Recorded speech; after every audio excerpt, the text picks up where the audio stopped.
Okay, now let's get to some of these questions. Someone just asked me a minute ago after we talked about options.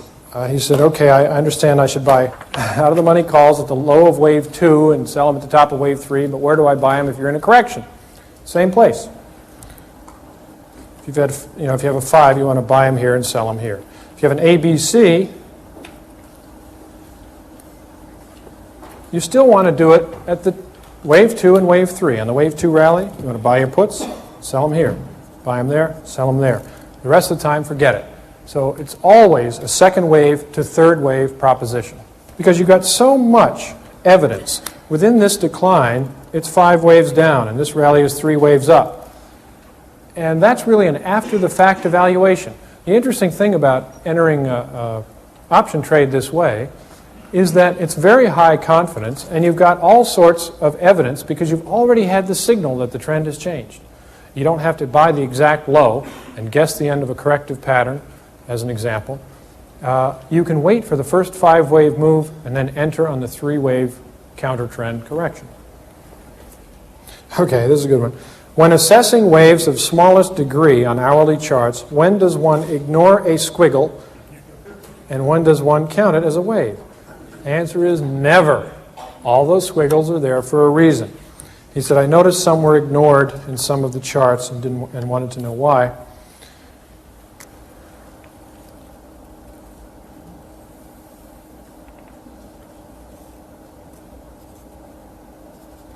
If we label a chart this way on the hourly chart of the Elliott wave theorist, I have not ignored these squiggles. I've counted them. I just haven't bothered labeling them.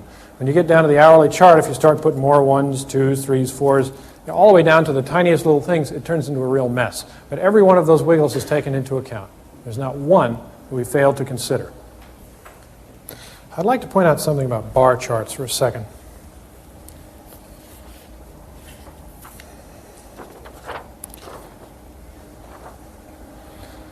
It can be a mistake to look at a bar chart and come to conclusions about the wave count on the smallest observable degree, because there appears to be information on here which is reliable that may not be reliable.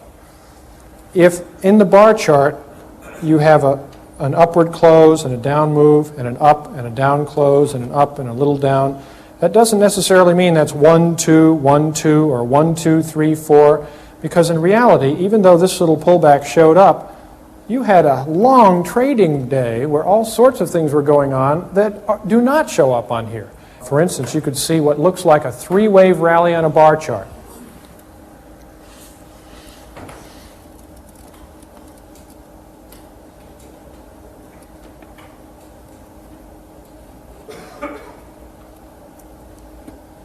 Let's make that a gap. Now someone might look at that bar chart and say 1 up, 2 down, 3. But you don't know that, because this market could have gapped, run right up here in the opening hour, and traded in a triangle the entire rest of the day and closed right there, and that may well be a 5-wave structure. So don't make assumptions about bar charts. There's a lot of information in bar charts, but some of it can fool you. That's why I tend to count when I use bar charts with 1 degree larger and take the bigger swings. It helps if you can keep an hourly chart, but to do that you're going to have to watch the screen yourself. Is there any usual time to look for peak volume during a primary impulse wave? Definitely yes. Peak volume usually comes here, in this range, between the center of wave 3 and the peak of wave 3. If you're plotting volume, usually you'll see a big spike right there at the center of the 5-wave structure. Corrections can do a lot of different things with volume, but in a 5-wave structure, this little area from the middle of the third to the top of the third is where you will usually see the greatest volume spike. In a 5th, you will often see a high volume spike, but not as high as the third. That is usually a great confirmation that wave 5 is over or ending. In contracting triangles, do B waves have to hit new highs? No. Can an X wave be a 5? No. An X is just like a B, and it's always a 3. What signals are there to tell you that an extension is imminent? There are none. But if you go under the assumption that the third wave will probably be the extension, you really can't get in trouble. Because most of the time it is an extension, first of all, and if it isn't, you've still got wave 4 and then another fifth to come. And the fifth will be extended anyway. So play for an extended third. How many investors are practicing the Elliott wave theory and actually are self-fulfilling their own market action? Now, this really is a two-part question. And I've had this 1,000 times. You know, if everybody follows Elliott, won't the market go exactly the way everybody thinks it will, because the new buying will cause the uptrend and the new selling will cause the downtrend? All I can say is I sure wish that would happen, because I'd love to be able to say, market, it's time to turn up. And sure enough, it would. Time for a correction. And sure enough, it would. That's obviously not the way the market works, but let me analyze this a little bit deeper. There are just as many people, perhaps more, who say, aren't there so many people following the wave principle now that it isn't going to work at all and nothing will be right? It's the other side of the coin, this idea that some analyst's ideas is going to affect the movement of the market.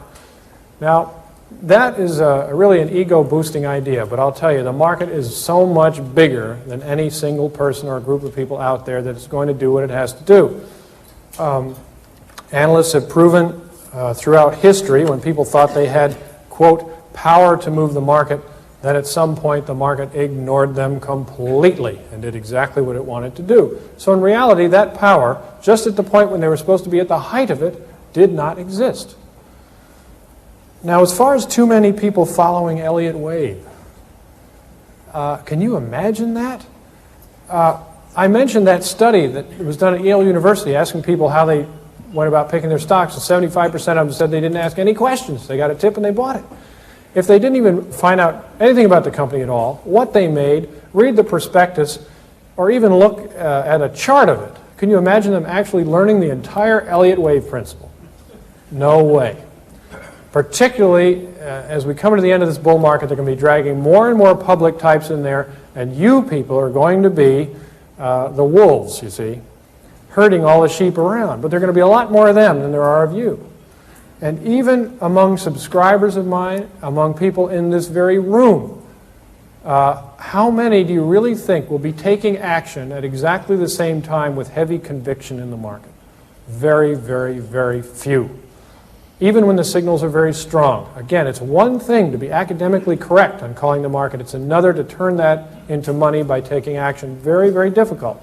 Such a minority of the total people who even know Elliott have the ability to turn that into big money. It will have no effect on the trends whatsoever, good or bad.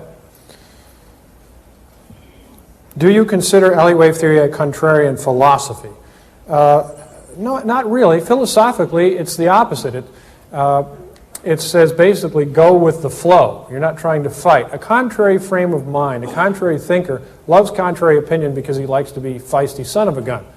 But somebody following Elliott generally wants to be with what's happening and with the trends. However, in terms of market participation, if you're buying lows and selling tops, you are naturally a market contrarian.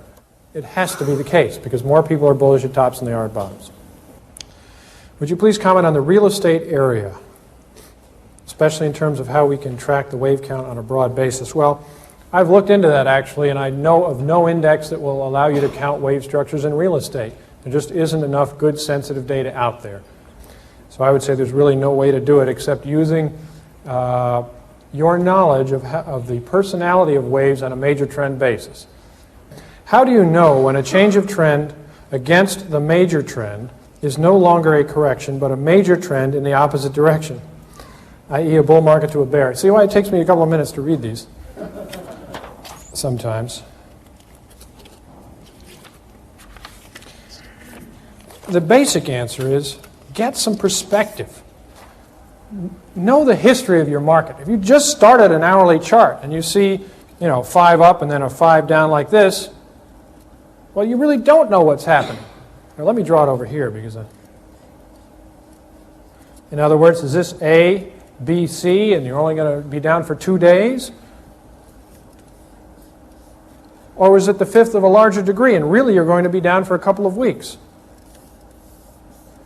Or is it a fifth of that magnitude? Or is it a grand supercycle top? If somebody starts an hourly chart somewhere about a week before the high, sees 5 waves up over a week, and you see 5 hourly down, that's going to be one healthy correction. So get some perspective, you know.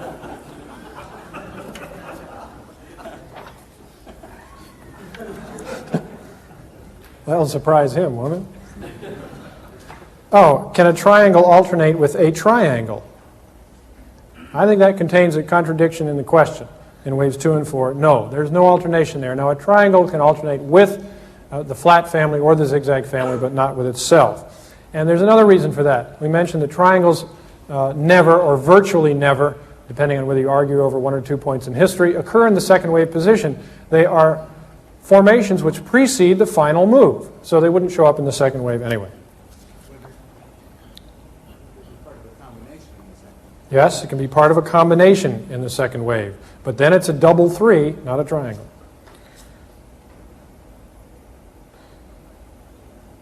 Oh, this goes back to a question we did touch on earlier, but generally when any one method is too widely used, its usefulness is reduced.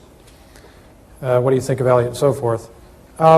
I even want to challenge that on a more basic level. I have heard that from speakers' platforms for the last 5 years. There's people saying, all right, anytime something's popular, it stops working. My question was, give me 3 examples. Give me 3 examples of indicators that worked real well for a long period of time, and barring mechanical changes in the market that forced the indicator to read something different from what it did before, give me some examples of indicators that stopped working just because they were popular. That's not an indicator. Well, some people would say he's not an indicator. Yeah. And even the people who were following Climax Indicator and all of Granville's work in the summer of '82 were screaming and yelling, this is giving buy signals. Why isn't he? So again, the indicator was working fine. So my answer is indicators that work well will always work well because people are people and they're going to make the same mistakes at the bottoms and tops. If there's a mechanical change in the market, like the introduction of options, and maybe that messes up the short sale ratio, well, that's explainable from mechanics. It has nothing to do with the fact that it got popular. Even the odd lot statistics, other than short sales, that was just the buy-sell, still have a great deal of validity, even after all these years. Fascinating that an indicator that works is absolutely no guarantee that anybody's going to bother following it. If it's a little bit difficult to keep up with, I say, yeah, I need something easier. In a flat correction, does wave C always fall below wave A except in the rare running correction? The answer is yes. Always look for C to fall below A. Failures are terrifically rare in corrections. Please talk about the data needed to make good hourly charts. Well, you get your hourly data out of the Wall Street Journal. Other data is available all through that Wall Street Journal. Most of it's there. Barron's has some, and most of the quotation services like Commodity Quote Graphics or Quotron have a good deal of data stored up. You have to get their books and read them to find out how to dig that data out of the system. Can diagonal triangles extend? No. A diagonal triangle is a diagonal triangle, period. Extensions can occur in impulse waves 1, 3, or 5. Can extensions occur in impulse waves A or C? Well, they can occur in waves 1, 3, or 5 of C. For example, A, B.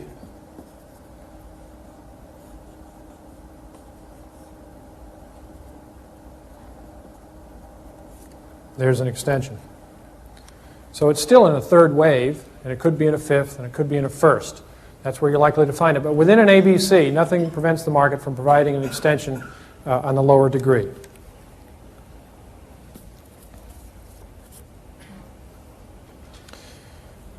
In reference to the personality of corrective waves A, B, and C, what may be different if the correction is a triangle? And do D and E exhibit definite personalities? Well, I almost answered that question, no. But I thought about it a bit, and we have noticed a few things about the last waves of a triangle.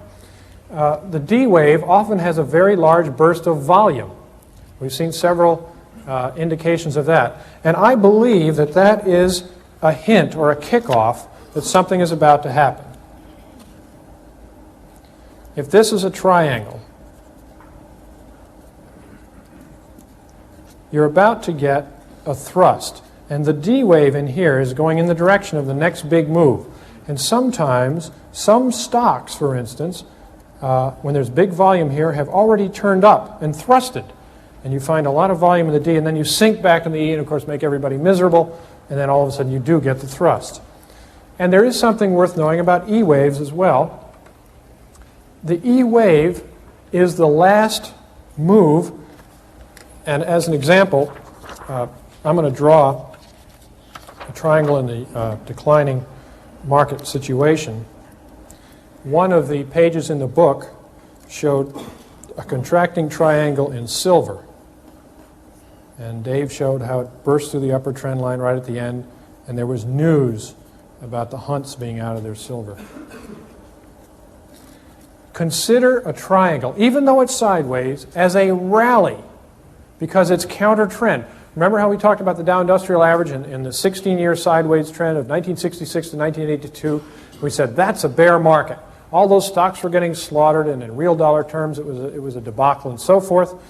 The same, and that was a sideways move. Well, the same thing is true here. This is a rally attempt, and bullishness usually increases throughout. You'll find the bullish consensus showing more people believing the trend is up here than did here, even though this is a lower level than back here. You'll find the put-call ratios showing few people willing to buy puts in this market.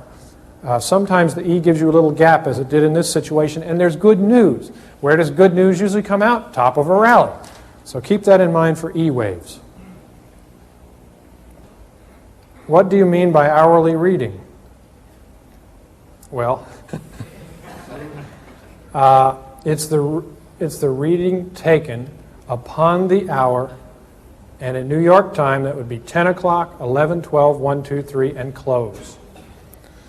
Which brings up another sub-question. How do you get the official hourly reading of the Dow? Some services report the hourly Dow readings right after they come out. And upon occasion, you'll open the Wall Street Journal the next day and they'll be a little bit different. If that happens, and we went through this big flap about 2 years ago with Dow Jones and Company, they swear that their computers are the final word, and that sometimes they're reported early because it takes time for the computer to catch up and make sure it's got every transaction involved, but the officials are the ones printed in the journal. Now, if they transpose numbers, that's different. That's a typing error, and sometimes I can maybe remember 1 or 2 times in the past 10 years that's happened, but most people notice it and they call them up and find out. Here's an interesting question. The question is, can this formation lead to an irregular or be part of an irregular flat correction? 3 waves up for an A, triangle B, 5 waves for a C. The answer is no, because an irregular or a flat, price-wise, has to come back to the lows, or it is not flat. Therefore, rather than expecting 5 waves up to follow that triangle, what would you expect?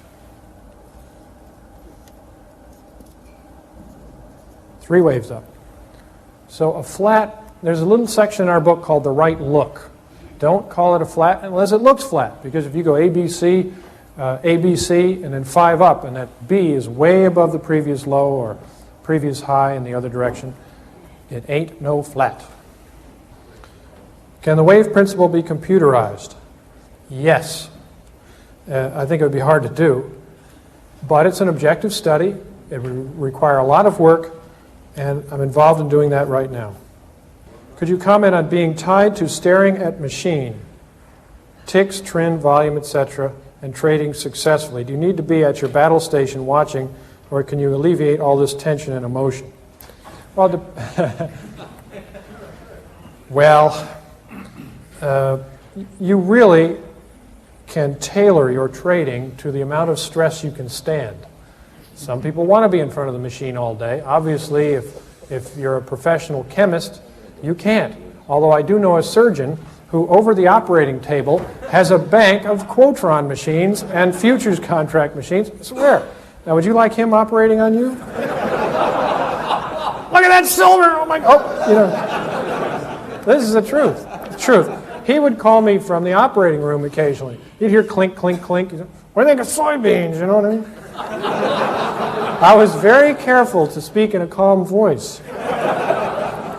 Now, maybe he didn't feel any tension. I don't know. But, you have to assess your own situation there. Certainly, you do not have to sit in front of a machine. Those short-term moves can make you nervous, take your eyes off the real work, and just get in the way. But if you're day trading, you need them. This is kind of an interesting question. When you discussed Fibonacci numbers and the sequence, you started with a bear market. Why didn't you start with a bull? Certainly, if you start with the bear, you can create the Fibonacci sequence. And remember, I showed bear market, one wave, bull market, one wave, complete cycle, two waves, then bear market, bull, and so forth to create that 1, 1, 2, 3, 5, 8 Fibonacci sequence. I gave that some thought also. I don't know if there's really a practical answer, but I think there's an allegorical one. True or not, certainly that can be argued. There are, throughout all sorts of cultures, the idea, whether it's mythology or otherwise, of a fall from grace. The idea that there was a fall, that men used to be in paradise, and they fell from that state to the state that mankind has gotten used to. And I thought that was kind of interesting. It's almost as if to start the spiral movement upward, this spiraling progress that mankind is making through history, he had to start with a drop, a bear market. And it's almost as if all of this movement forward, from the caveman days to the present, is an attempt to reattain that lost state. I think that is an interesting allegory. Whether there's any truth to it, I think, is up to the individual to think about. But certainly there is some allegorical and cultural evidence that certain methods of progress may have to start with a decline. Decline kind of shakes you up and gets you moving again. Now, a couple of quick things. Someone asked, would I autograph some books? Yes, I'm going right out here. Let's talk a while. I'd like to get to know you. It's been a real pleasure. I've spoken before to groups from the public, and it's great getting together with some people who really know something about markets in Elliott. Thanks for coming. Hope you had a good weekend. This is the question and answer period. And sometimes this is how the speaker feels about the questions. Everyone see that? Okay. But I'm sure that at least as often, this is how the audience feels about the speaker. But what you don't always know is that that is how the speaker feels.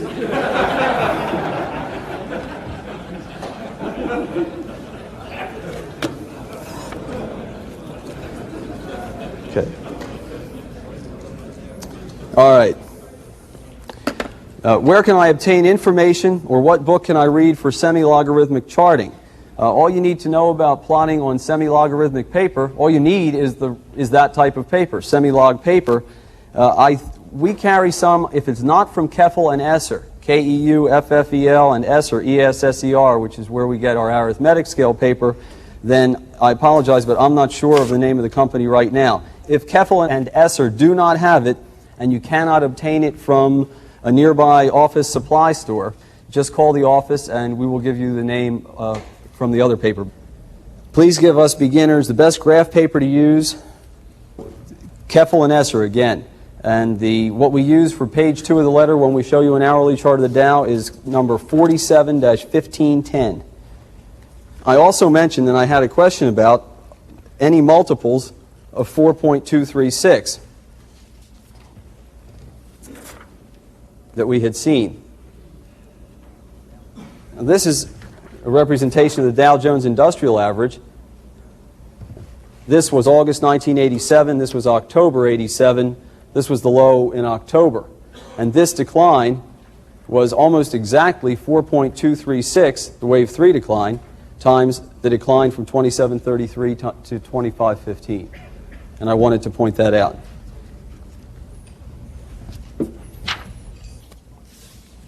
What charting services do you find most useful in tracking Elliott wave trends?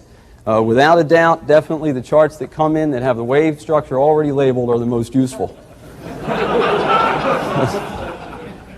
We use, for futures, I like Commodity Perspective. I think it's a great magazine or a great chart book. Daily graphs, trend line, are the charts we take stock prices out of for the letter. We'll also use Mansfield from time to time, charts from the CRB, Security Research Bureau, out of Boston, I guess. CRB is out of Chicago, I believe. If you need any of these addresses, we would be glad to provide them to you. Additionally, what is the best source of charts for weekly or daily? Additionally, I would want to mention Horsey charts, which I believe are out of Maryland, and Ned Davis Research, who has just tremendous charts that we use quite a lot of for the newsletter. After impulse wave 5 is completed in a channel, how likely is the ABC correction to break out of the channel? Usually, rarely, or sometimes. I would say it's very likely that would occur. And here's the question.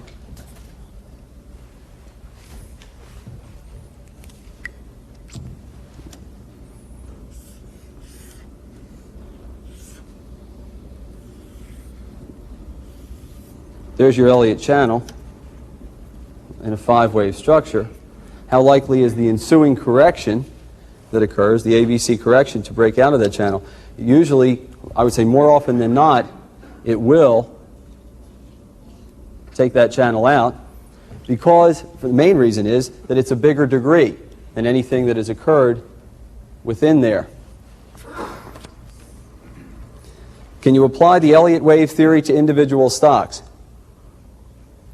Since the theory, and it should be called a principle, since the principle is based on the concept of mass psychology and mass mood swings, the larger capitalization stocks, those stocks that are really representative of lots of people's interest, something along the lines of IBM or Kodak, General Motors, sometimes trace out very, very nice patterns that adhere to the guidelines and rules of Elliott. I know some people who've done some work in this area, and I think that what is even more interesting are the Fibonacci retracements. I would say that probably more often than seeing the charts that adhere to Elliott as far as rules and guidelines are concerned, the Fibonacci ratios are equally helpful in looking at individual stocks. My basic thought on that is, if you see a stock and it looks like it's counting and it looks like it's following some guidelines of Fibonacci, use it. Why does the rule of alternation fall under guidelines and not under rules? It is a misnomer to refer to it as the rule of alternation. It is a guideline, and it is therefore suggestive. We have a lot of confidence in that guideline, and we think that it is one that you would rather see satisfied than not when you're counting. The second question is, can the rule of alternation be violated? And the answer to that is no, since it doesn't exist.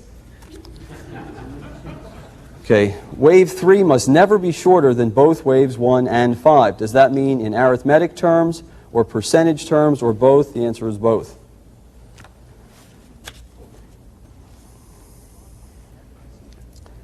Is it possible to estimate the length of a first wave of any degree?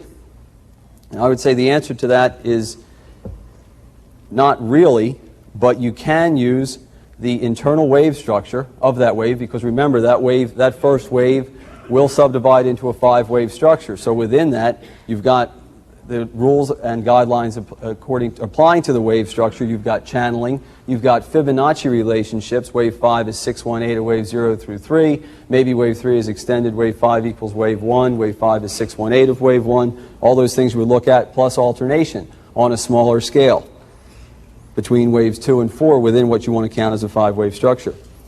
Is a type 2 diagonal triangle considered an A wave, or is it considered a pattern in and of itself? It's considered a pattern in and of itself. The only place that we have seen it occur is in an A wave, and it has the properties and exhibits the tendencies that you would expect out of an A wave.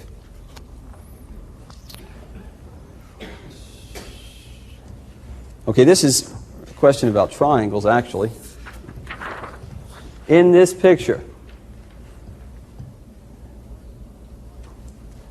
with regard to the triangle that completed the combination correction, finished cycle wave 4. Is this a valid triangle? Wave E bottoms below the trend line. Where is it relative to wave C? Wave E can end anywhere that it wants to relative to the trend line. The only rule is that it must not bottom, must not exceed the point where wave C ends. Now in this case, wave C was roughly 727 on the Dow. That was in 1980. And wave E was August of 1982, around Dow 777. So there was no violation there, and that is a perfectly acceptable triangle.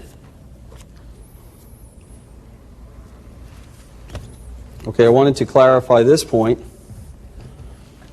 with regard to the rule, wave 4 cannot overlap wave 1. Let me state this accordingly. Okay. The orthodox end of wave 4 cannot overlap the orthodox end of wave 1. That's the rule. The orthodox end of both patterns cannot overlap. It is a very, very strong guideline that we suggest that you adhere to whenever it is possible, that none of wave 4 should enter the price territory of waves 1 or 2. Let me draw that.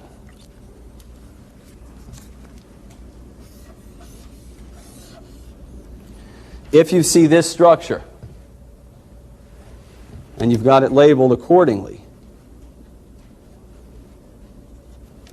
and you want to label this as a wave 4, and it comes down in the price territory of waves 1 or 2, wave 1 it would be obvious, wave 2, even if it comes down and overlaps the territory of the irregular B wave, you should bet against that occurrence, or you should not use this count. It would be a lower probability. What would be more likely that you should entertain is that this count, let me draw the picture again over here, instead should be labeled like that. That would be a bearish count. A more bullish alternative would be that you were labeling a series of 1s and 2s. You would choose either of these counts before you should count it in this fashion, with the overlap into the price territory of waves 1 or 2. This is a question about page 263. How did you know to label this waves 1 and 2 before waves 3 and 4? This was best counted as a 5-wave structure. The answer is because this is a 5 up in wave 1, and this is an irregular correction. This is 3 waves up in the B wave for wave 2. Now, you did not know that that was, and that's why you were labeling it either 1, 2 or AB, but you were looking for higher prices. But at some point during this rally, when wave C became substantially longer than wave A, when the slope of wave C started to look awfully like an acceleration, you probably started entertaining more strongly that this was a potential wave 3 in progress. Now, you didn't know back here that the CRB was going to 340. But, and that was not why this chart was published in the first place. This was published in Futures Magazine, I believe, in 1980 by Bob Prechter, illustrating that the CRB was probably making a peak up in this area at 340, which, as we know, did. Can you elaborate more on how to correctly label extensions that have similar wave components? And labeling could be done to extend wave. Okay, the question essentially is, how do you know which wave is the extension? If you've got a pattern, if you've got something that's looking like a 9-wave pattern.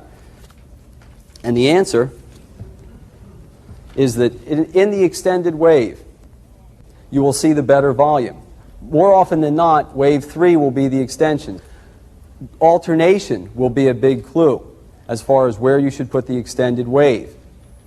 And finally, Fibonacci will be a big clue as to which wave is the extension, because internally within that wave, you will see, there will be better Fibonacci relationships than they exist if you label the extension in a different manner, and that would be all those taken together would help you to know which wave should be labeled as the extension. Let me reiterate, the message that is carried is the same in any of those cases. If you get a wave that's subdividing into 9 waves or 13 waves or more, that's still an impulse wave and carries the same message as a 5.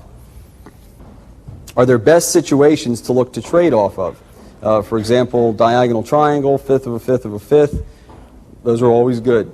What others are there? I would say that it depends on the circumstance. There are times when you've done 5 waves up, you're coming down in a wave 2. You've got Fibonacci, you've got extremely negative readings on put-call ratios. You've got a very clean wave structure. You've started back up in a little 5-wave structure. Everything is in place.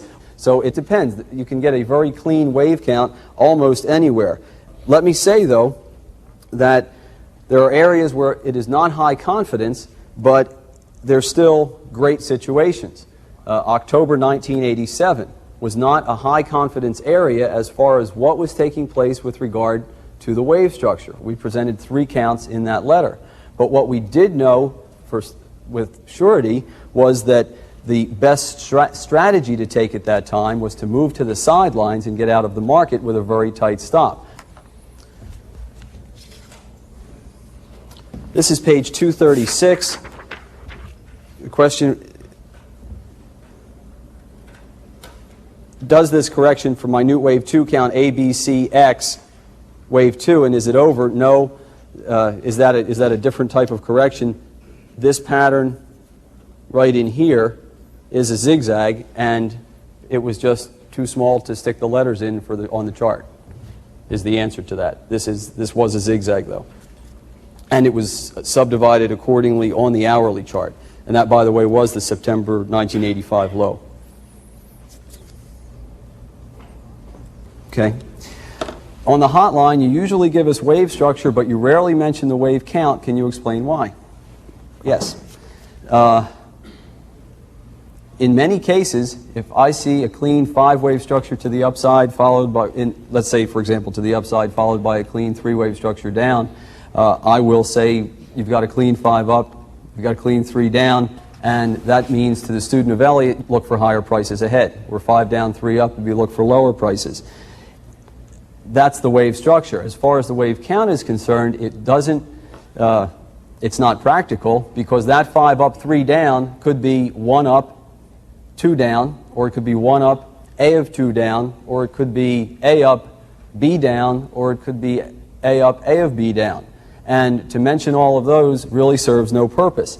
If there is a high certainty wave count that comes along, for example, the diagonal triangle that we're probably finishing for wave C in gold to the downside here, and once that wave C is complete, it will complete intermediate wave 4 of primary wave C of cycle wave X.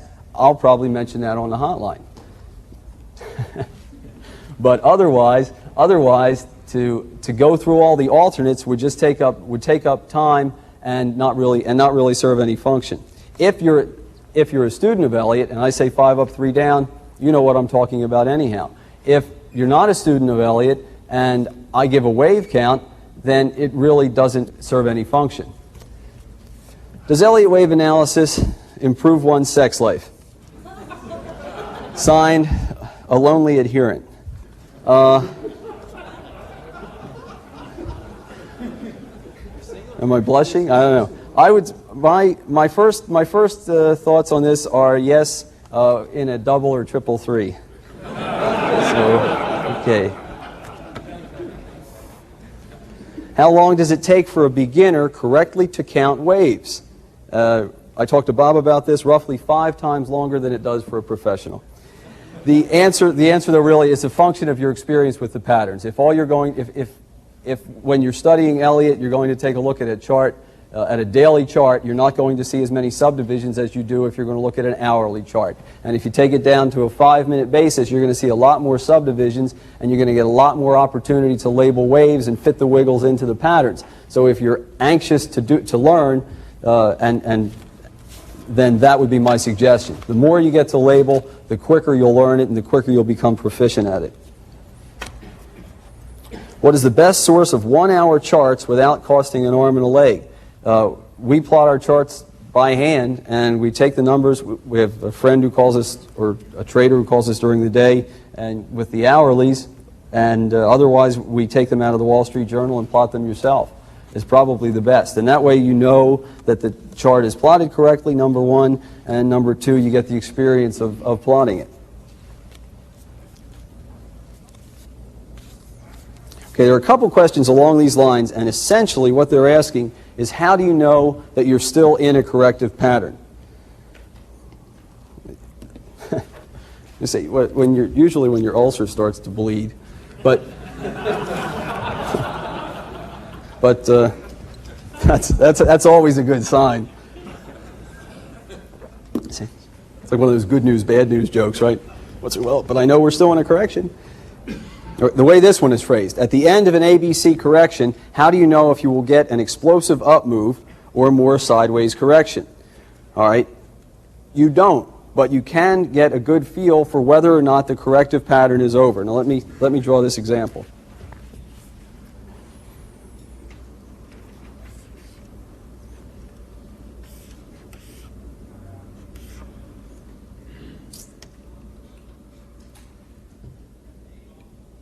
Okay.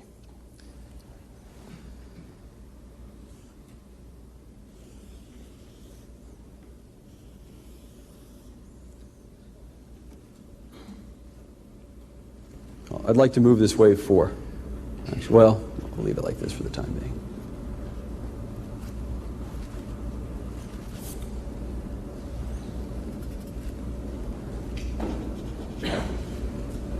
You've got 3 waves up. You've come down in what is apparently an ABC pattern.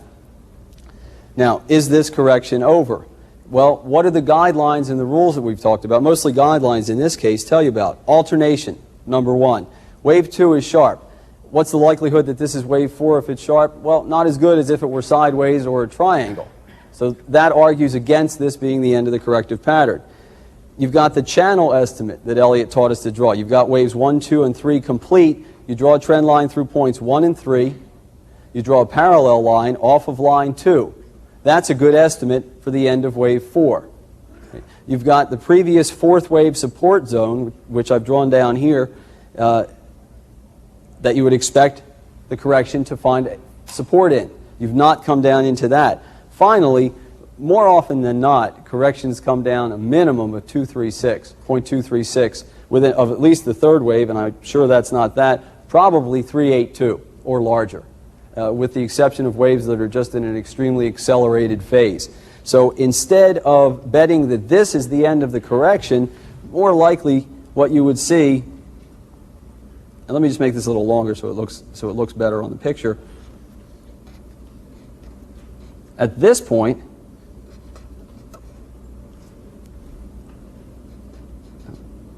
that wave C is lower than wave E.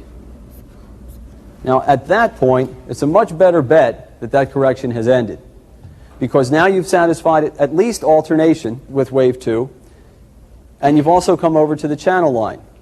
Now, it's just, you could have satisfied a couple different guidelines, but there's a higher probability that this is the end of wave 4.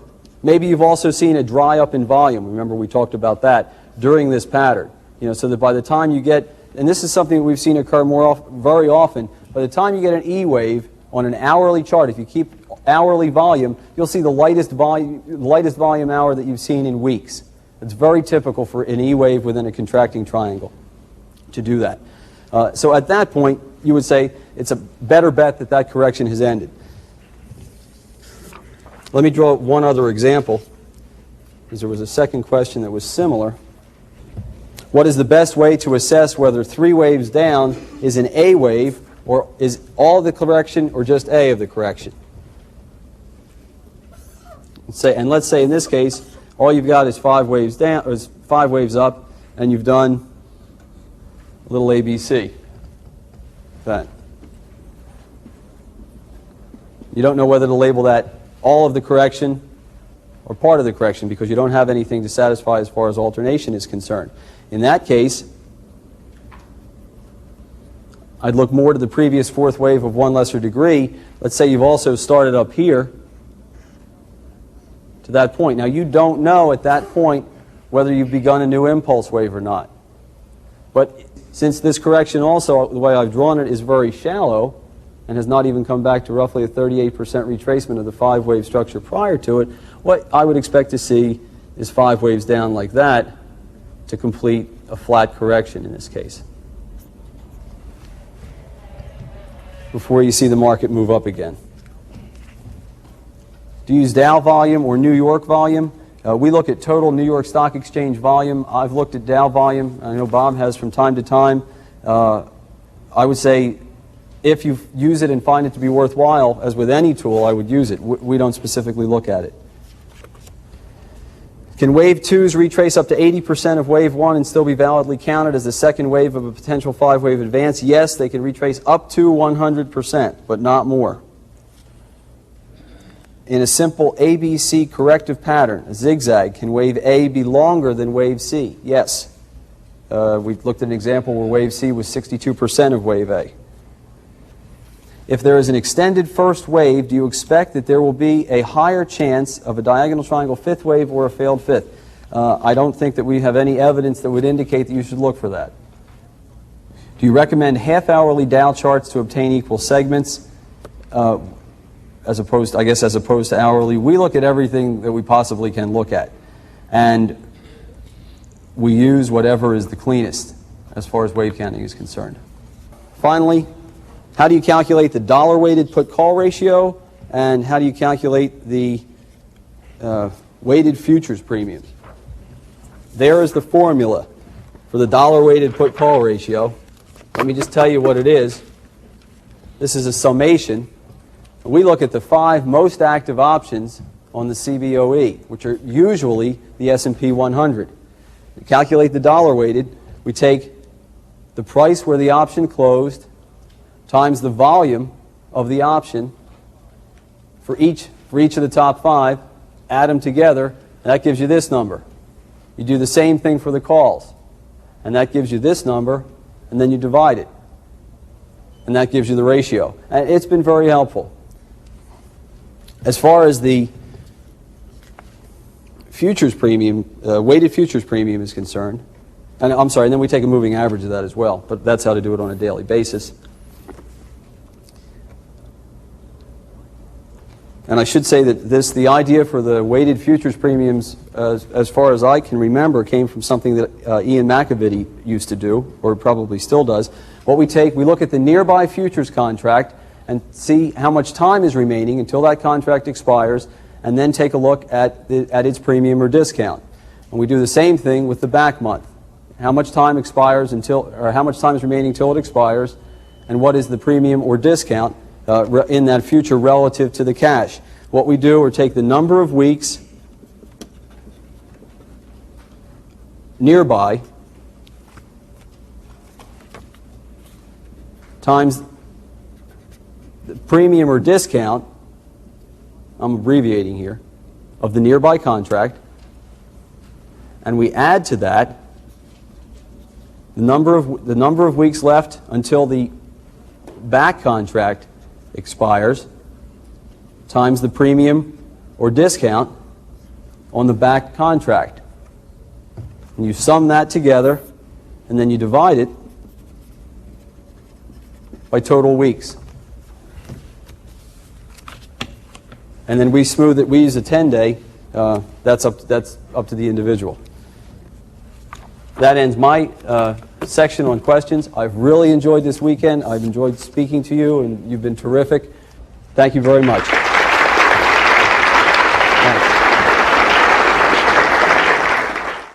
First of all, I have to say, I know some of you are probably on tight schedules, and you may have to catch planes and stuff like that. Don't feel, bad if you have to walk out. I've been walked out on plenty of times before. However, I do want to say, for those of you who can stay afterwards, we're all going to be outside. We'd love to talk to you for a while. There'll be some people asked if we could autograph some books. We'd be more than happy to do that. So if you do have the time, we'd love to have you stay around just a little bit. All right, I'm going to go through these as quickly as I can, but I do want to cover some of the most important points. Here's the first one. What instrument would you use purchasing your first home now? Cash would be great. Well, he gave me two choices, though. He said 15-year fixed or a 10-year floating rate. Well, I do have an opinion on that. I think one thing rates probably won't do for the next 5 or 10 years is stay right where they are. I think there are going to be wide swings in them one way or another. Personally, I think that even though there may be some period when interest rates will fall, I think ultimately they could go very high. So what does that suggest? It says that the variable rate is probably a better idea, because if rates are coming down, you'll benefit from that. If they're going to go way up, which I think is a pretty good possibility too, all of those variable rate mortgages, at least the ones I know about, have caps. So you may get it now at, say, 11%, and it may have a cap at 13 or 14, and if interest rates start going to 15, 16, 20, or 30, your bank's in trouble more than you are. And you've actually got a bargain there. So I lean that way. Let's see. Please clarify the current hotline position. Some people do get uncomfortable when the hotline and the market letter appear to be in different positions or are in different positions at the same time. Sometimes an intermediate term situation in the market letter is a 60-40 probability, like now, that prices are likely to go down rather than up. However, if you look at the hourly Dow chart for the past few weeks, you could well conclude that there's a 60-40 probability that prices on a short term are going higher, because if you hold to the bearish intermediate term opinion, which does have a slightly better chance of happening on that basis, you have to include a failure here, a very complex two there, which is out of character, and this may weight the short term toward making it worthwhile to take a risk on the long side rather than the short side. The most important thing is either approach must have very close stops and perhaps even strategy for reversing your opinion or your position. I know one trader who made a lot of money in the bull market of 1982 to 1987 by being short. He sold short the peaks of the rallies, and a couple days later, when he decided the big bear market he felt was coming wasn't, he'd cover. And week after week, he'd churn out a little bit of money. Now, if he was the type who liked to be bullish now and then, he would have made a lot. But he was actually successful doing that. So as long as your approach is objective and you've got your places where you can admit you're wrong, or even in the case of the wave principle, you get 5 up and 3 down, and you were bearish, all of a sudden the market starts to rally, you can say, oh my gosh, so we're going higher, I better cover my short, and you've actually made money because it's below where you went short at the peak of wave 5. So please rest assured that we're taking the most constructive policy always, in our opinion. The one thing we don't want to fall for is trying to present some kind of false image and say, well, gee, maybe people will be upset if we do this, so let's do this even though it probably won't work. People will be happier. I've seen a lot of people compromise that way. I spoke to one market letter writer years ago who said he never writes anything bearish in his letter, ever. And he had all the numbers to prove it. He said every time he went bearish, he'd lose subscribers. All he wanted was markets that went up. He said he's bullish all the time. He'll just pick different markets to be bullish on, but he'll always be bullish. So he capitulated, in a sense, to what would make people more comfortable rather than using what was right. And I hope we don't do that. Okay. Here's a good one. I am invested in overseas markets and don't get high-low close data, only the close. Can I still use Elliott? And the answer is absolutely yes. Just plot your closes and realize that you're dealing with one higher degree than the hourly chart might present. Don't try to trade intraday off of it, and you'll be fine. This is a little more sophisticated. If your terminal fifth wave is extended, how would you count or label the ensuing correction, blah, blah, blah. Here's a couple of blanks right here. I'd like to clear up something that I believe is an error in our book, which, of course, quoted Elliott on a certain point regarding extensions. He said that extensions are always doubly retraced. Well, Ham-Bolton decided, as I did when I first read it, that what he obviously meant was fifth wave extensions are doubly retraced because they aren't necessarily if they're in wave 1 or 3. The market can just keep going on its merry way. what that meant was, at some point, the market's going to come back, going to correct most of the extension. And at some point, it's going to come out and make a new high out here. So here's retracement number 1. And the eventual move is going to be retracement number 2. However, what's the point? This is always going to happen. The correction is going to carry you somewhere back in the area of the previous fourth wave, normally. The market then is, at some point, going to mount a new bull market and carry you to a new high. There's your second retracement. So it was redundant. There was no particular reason to discuss that in the first place. Now, Elliott did refer to irregular tops. Those also, in my opinion, are not a separate phenomenon. I've never seen any such thing as a separate phenomenon. What this would be an A, B to a new high, C, irregular correction, and then the market takes off on its next impulse wave. There's nothing unusual about that either. And unfortunately, Elliott's formulation suggested that fifth wave extensions are always followed by irregular corrections, and they're not. So anyway, the idea of extensions being retraced twice you can eliminate as any kind of rule or guideline. It'll happen naturally as long as you apply everything else correctly. All right, this guy's waxing a little bit. This guy, I don't know, he may be worried a little bit. He says if the Civil War and the Great Depression and World War I were just low points in an optimistic upward societal trend, how do you envision the lows in a long-term downtrend?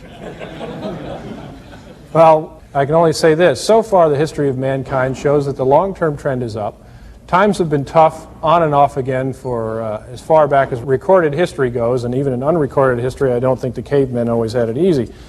So I would just say deal with it, you know, like people have always done in the past. Take it step by step. Understand as much about the potential for change as you can. Prepare yourself in advance and just get ready. I carry this around just for things like this. This is an editorial, and it does kind of show how pessimistic some people can get, or you know, how down on the world. It said the world is too big for us, too much going on, too many crimes, too much violence and excitement. Try as you will, you get behind in the race. It's an incessant strain to keep pace and you still lose ground. Science empties its discoveries on you so fast that you stagger beneath them in hopeless bewilderment. Everything is high pressure. Human nature can't endure much more. Well, that was written in 1833, at the peak of the modern world, as seen by that writer. With improved availability of data, wouldn't it be an improvement to use a broader index like the Standard & Poor's 500, etc., for wave analysis of the stock market? My answer is no. And the reason is empirical. The Dow Jones Industrial Average works better. It has better five-wave structures, better corrective wave structures, better Fibonacci relationships. I can't tell you precisely why this is, but I do know that the indexes are constructed differently. The Dow Jones is a price-weighted index, and the Standard & Poor's 500 is a capitalization-weighted index. There are others done different ways. Value line is done on a geometric percentage gain or loss basis. Apparently, for whatever reason, the Dow Jones Industrial Average works best.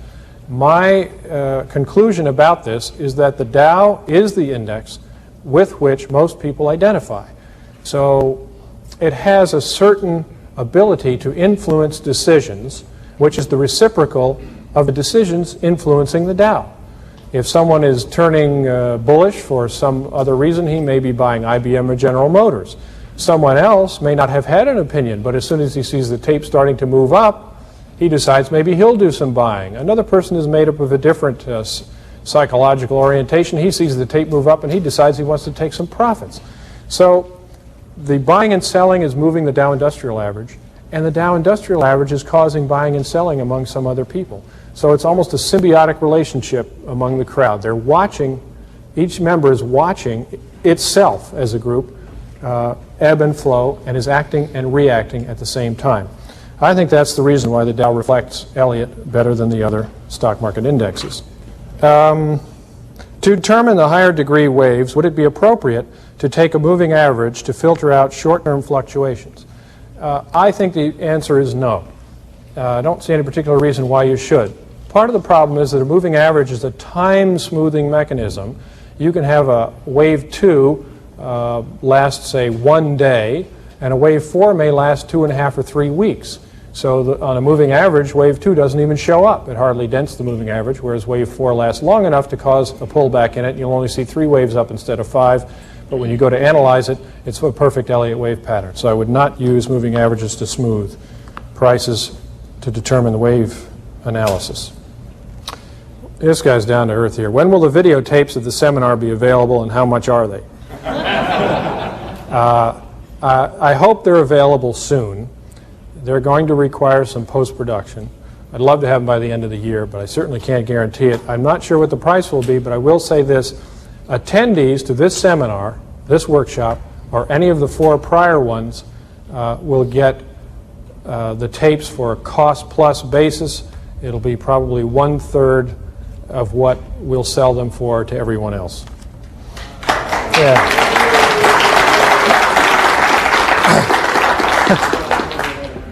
See, look at this. You're saving money like crazy here.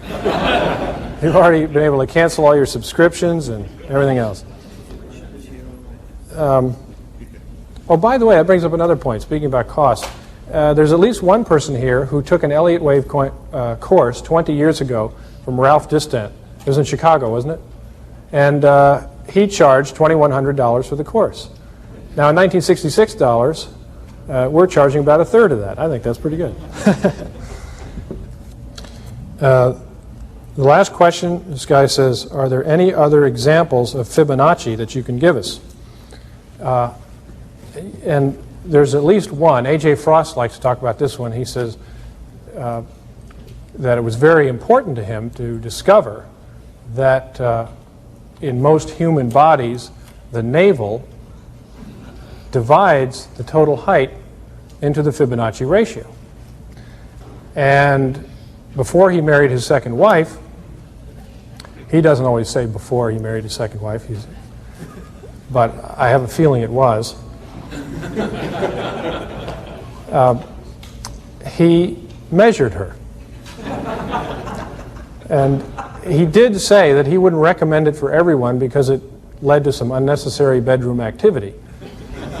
But he thought it was worth pointing out, and if anyone would like to try it, they're welcome to do it. We have had a great time in these 2 days. I also have an announcement to make. This is the first time I'm going to mention it anywhere. We won't be putting on any more workshops, at least not involving me. There's a possibility a few years down the road things may change. However, one thing we have had a lot of requests for are essentially one-on-one instruction periods. So we thought we would sit down and see if we could put together a series of tutorials where we'd get together a very limited number of people, classroom size, 10 to 30, and actually have work papers, correct things, exercises, let you do the wave counts, come by and take a look at the work and say, this has got to be changed, here's why this shouldn't have been labeled this way, and so forth. Now, in case you haven't discovered it yet, the people who work at New Classics Library are just great people. I'm sure you've met some of the ladies that have helped set up and get you registered and do all those kinds of things. We've always felt like one big family, and in a lot of ways we feel like you're part of it. So we sure hope you'll come up and say hi to everyone you haven't met yet. We'll be outside for a good hour or so, maybe a little longer. It's been a very enjoyable 2 days. I hope you feel the same, and all the best to you.